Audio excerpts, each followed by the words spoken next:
નમસ્તે વિદ્યાર્થી મિત્રો, શ્રી નિરાશ શૈક્ષણિક સંકુલની યુટ્યુબ ચેનલ પર સ્વાગત છે।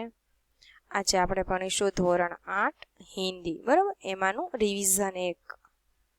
તો આપણે અત્યાર સુધીના કુલ કેટલા પાઠ જોયા? તો કે 5 જોયા, બરાબર।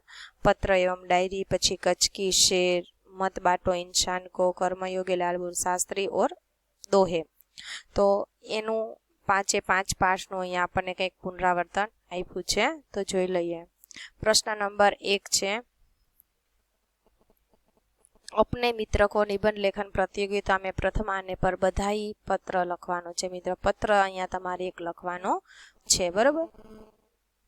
તમારા મિત્ર છે, બરાબર, प्रतियोगिता में प्रथम नंबर આવ્યો છે તો એને બધાઈ દેતે हुए તમારે અહીંયા पत्र 1 લખવાનો રહેશે। પછી છે પ્રશ્ન નંબર 2, निम्नलिखित शब्दों का लिंग परिवर्तन करके उन्हें वाक्य में प्रयोग। મિત્રો લિંગ કીધું છે, વચન નથી કીધું, બરાબર। દાસ, તો દાસ છે એ શું છે? પુરલિંગ છે, તો લિંગ પરિવર્તન દાસ તો અહીંયા મિત્રો થશે દાસી, બરાબર। તો તમે વાક્યમાં કઈ રીતે પ્રયોગ કરી શકો? તો કે મીરા अपने को कृष्ण की दासी मानती थी, બરાબર। ધોબી, તો ધોબી છે તો એનું લિંગ પરિવર્તન ધોબીન, તો બી રસવાઈ આવશે, બરાબર। અહીંયા છે દાસ તો શું થશે? દાસી, દાસી। પછી ધોબી તો ધોબીન આવશે, ધોબીનમાં બી રસવાઈ થઈ જશે, ધોબીન।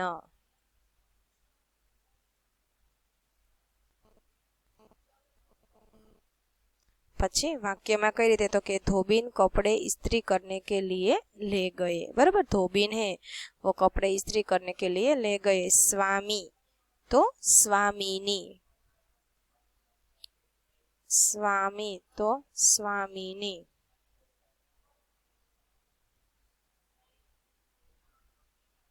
સ્વામીની, બરાબર। તો અહીંયા તમારે લખી નાખજો સ્વામીની। તો એનો તમે વાક્યમાં પ્રયોગ તમે અહીંયા શું કરી શકો?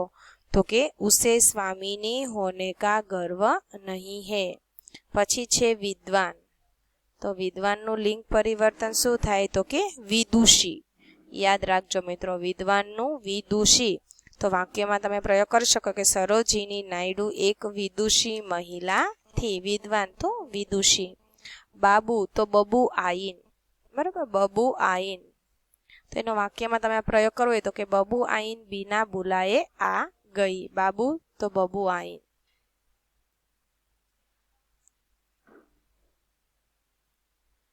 પછી છે બૂઢા, તો બુઢિયા, તો बुढ़िया ने फैसले को सब, बुढ़िया के फैसले ने सबको मान लिया।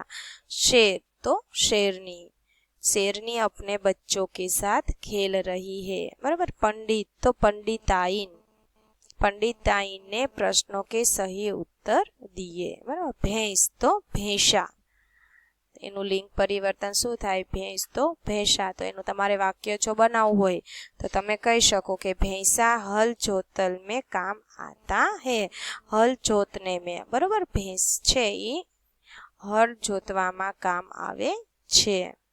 પછી છે લેખક તો લેખિકા, દીદી લેખિકા બનના ચાહતી थी। તો આવી રીતે લિંગ પરિવર્તન કરીને અને એના વાક્યો મિત્રો લખવાના છે। પછી છે નિમ્નલિખિત શબ્દો કા વચન પરિવર્તન। તો એક વચન હોય તો એનું બહુવચન લખવાનું અને બહુવચન હોય તો આપણે એક વચન લખીશું। ગમલા, તો ગમલાનું શું થાય મિત્રો? ગમલે, ગમલે એક કતાર में लगा दिए है, બરોબર। માલા તો માલા એ ઉપર ચંદ્રબિંદી આવશે।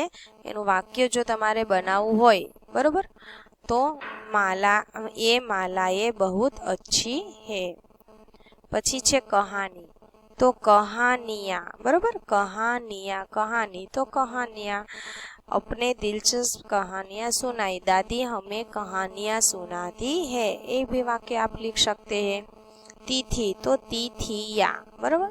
तो एनु वाक्य तमारे प्रयोग करवो होय तो कुछ तिथियाँ बहुत शुभ होती है, तो डिबिया, बराबर। डिबिया एक ज छे पण तमे डिबिया माथे चंद्रबिंदी करी नाखो आवी रीते डी बी,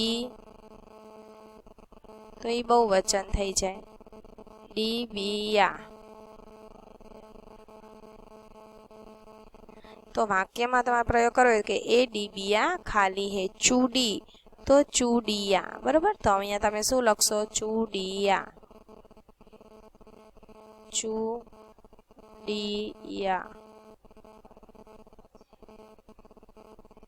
तो वाक्य में तमे प्रयोग करी सको कि मुझे हरी चूड़ी अच्छी लगती है।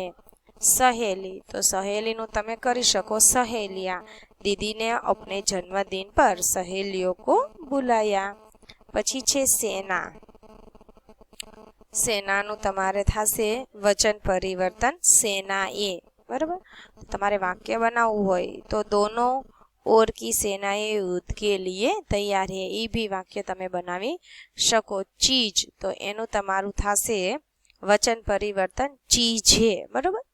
आजकल सभी चीजें महंगी हो गई है। वस्तु तो वस्तुएं पिताजी कुछ वस्तुएं लाना भूल गए बराबर। આવી રીતે પહેલા આપણે લિંગ પરિવર્તન જોયું અને અત્યારે વચન પરિવર્તન આવી રીતે ફેરફાર કરી તમારે વાક્ય લખવાના રહેશે મિત્રો।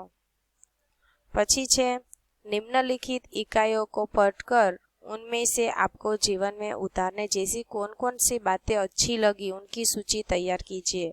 तो इकाई 4 છે। तो इकाई 4 હતી तो કે कर्मयोगी लाल बहादुर शास्त्री।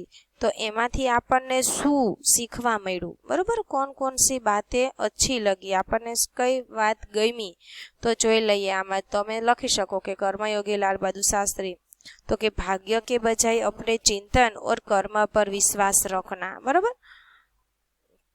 कर्म ऊपर आपणे विश्वास राखवानो।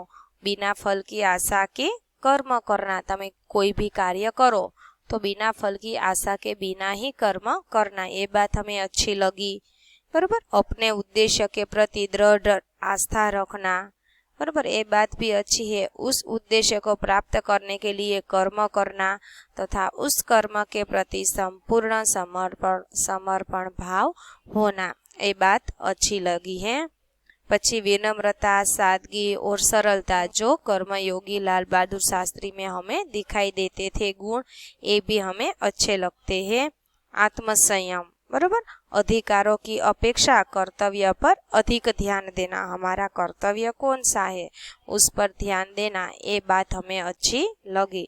तो बराबर आपको मैंने जो बोला वो सभी आप बाबत लिख सकते हैं कि भाग्य के बजाय अपने चिंतन और कर्म पर विश्वास रखना, बिना फल की आशा से कर्म करना, विनम्रता सादगी और सरलता, आत्मसंयम, अधिकारों की अपेक्षा कर्तव्य पर अधिक ध्यान देना बराबर। अपने उद्देश्य के प्रति दृढ़ आस्था रखना, उद्देश्य को प्राप्त करने के लिए कर्म करना तथा कर्म के प्रति संपूर्ण समर्पण भाव होना बराबर।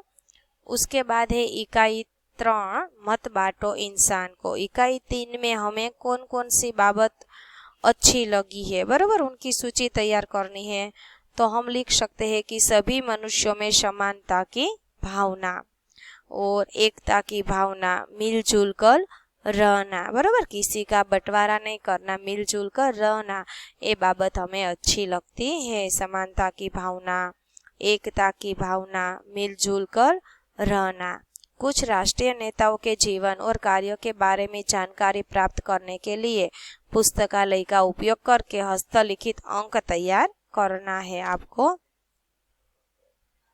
बरोबर। तो यहाँ आपको प्रश्न 4 भी आपकी बुक में लिखना है। प्रश्न नंबर 3 અને 2 એ પણ તમારે તમારી બુકમાં લખી લેવાનો મિત્રો। લિંગ પરિવર્તન અને વચન પરિવર્તનનો બરોબર। પછી એક આમ નિબંધ આમ પત્ર છે તો પત્ર તમારે તમારા મિત્રને તમે કઈ રીતે લખી શકો। તો અહીંયા તમારે શું લખવાનું, પહેલા તમે પત્ર લખો છો બરોબર। તો અહીંયા એટલે કે આપણી આ ડાબી સાઈડ તમે શું લખી નાખો છો, અહીંયા સરનામું લખવાનું છે, એડ્રેસ લખવાનું છે બરોબર। પછી તારીખ લખવાની છે, પછી તમે કોને લખો છો, તમારા પ્રિય મિત્ર જે લખતા હોય એનું તમારે અહીંયા નામ લખવાનું છે બરોબર। પછી તમે પત્રની શરૂઆત કરી નાખો કે कल दीदी के पत्र से ज्ञात हुआ कि तुम्हारे विद्यालय में निबंध प्रतियोगिता में तुम्हें प्रथम पुरस्कार प्राप्त हुआ है, यह सम्मान पाने के लिए बहुत बहुत बधाई। बरोबर। પછી તમે આગળ પાછું તમે લખી શકો કે भाषा के प्रश्न पत्र हल करने में तुम हमेशा अव्वल अव्वल એટલે કે प्रथम रहे हो। न जाने कितनी शुक्तियाँ और काव्य पंक्ति तुम्हें कंठस्थ है, इनका उपयोग कर निबंध लेखन में तुम सदा ही बाजी मार लेते थे। इस प्रतियोगिता में भी तुमने इसी कला कौशल का प्रयोग किया होगा। सचमुच तुम्हारी इस योग्यता की जितनी प्रशंसा की जाए उतनी कम है। हो सके तो अपना यह निबंध फैक्स से भेज देना। પછી છે પુનઃ બધાઈ કે સાથ तुम्हारा मित्र। बरोबर। પછી નીચે તમારે અહીંયા શું લખી દેવાનું, અહીંયા તમારું નામ લખી દેવાનું। તો આવી રીતે મિત્રો પત્ર લેખન તમે લખી શકો છો। તો અહીંયા હું આ મિત્રો પૂરો કરું છું। ફરીથી મળીશું નવા એકમ સાથે। અસ્તુ। જય હિન્દ, જય ભારત।